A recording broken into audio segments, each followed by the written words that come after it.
Hey guys, welcome to Elevateki. If you haven't done yet, hit that subscribe button below so that you'll never miss any video of mine. And welcome to the another video of the playlist, how to develop real-time BDD automation framework using Selenium with Java. And in the previous video, we have created an object for the WebDriver and used it for launching the application URL. So in today's video, let's see how we can use this driver across all the step definition files which I want to use in this particular project. Now I want to use this same driver in my next step to click on the chapter 1 link. And as we created the object for this driver in this particular method, we can't use it in the other method of the class. So if you want to use the driver in all the methods in this particular class, what you can do is you can declare this WebDriver globally at the class level. So by this,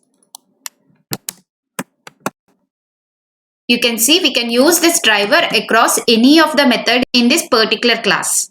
But what if we want to use this driver in other classes as well? So it can be used in this particular class, but in future we are going to add multiple step definition files here. So we have only one step definition file, but in future we want to add multiple step definition files and we want to use this same driver across all the step definition files.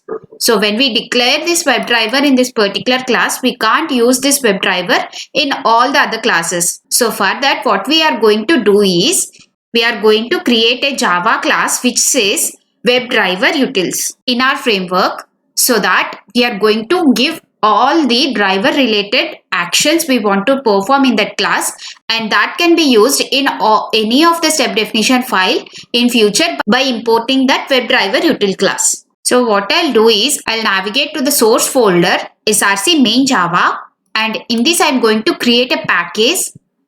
Let's create a package, say com.bdd.utils. And in this package, we are going to create all the util files which we want to use in our project. So let's click on finish. And right now I want to create an util file for the WebDriver so that can be used across the framework. Let me create a new class.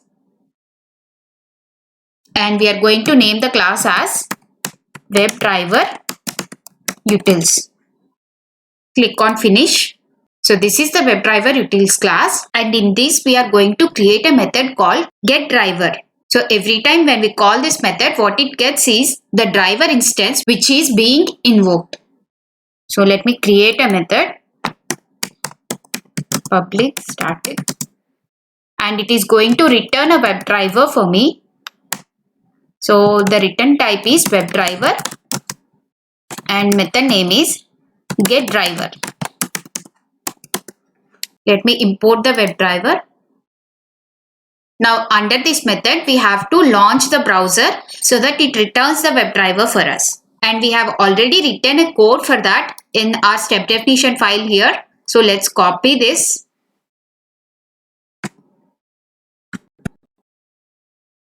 And I'm pasting it under this method.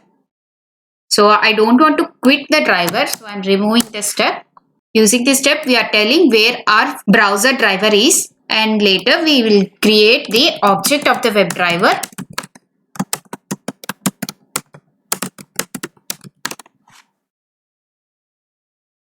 And let me create this object at the global level so that can be used in any of the method in this whole class. So I'm creating the object at the class level. Using this, we are going to get the Chrome driver launched, and later we are maximizing that window which it has launched. Then we are deleting all the cookies of that particular browser, and we can remove this driver.get step as we want to get only the driver, and later we are going to launch the application URL. Now I'll add a return statement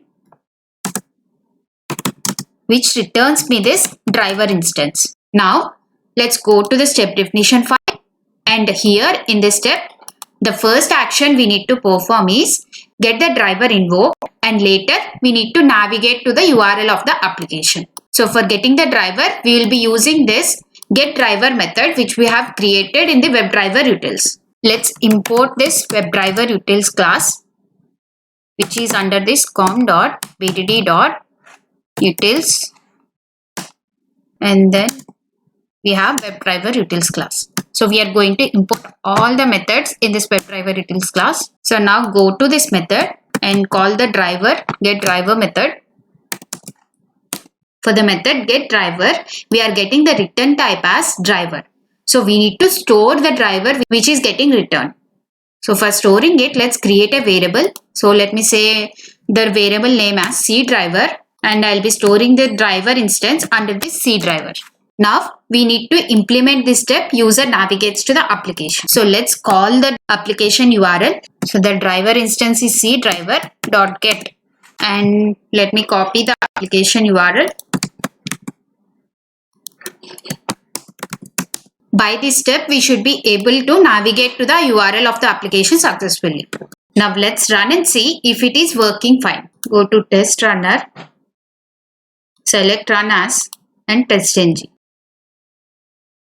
You can see the browser got invoked and it has maximized the window and it has navigated to the URL which we have defined in this step.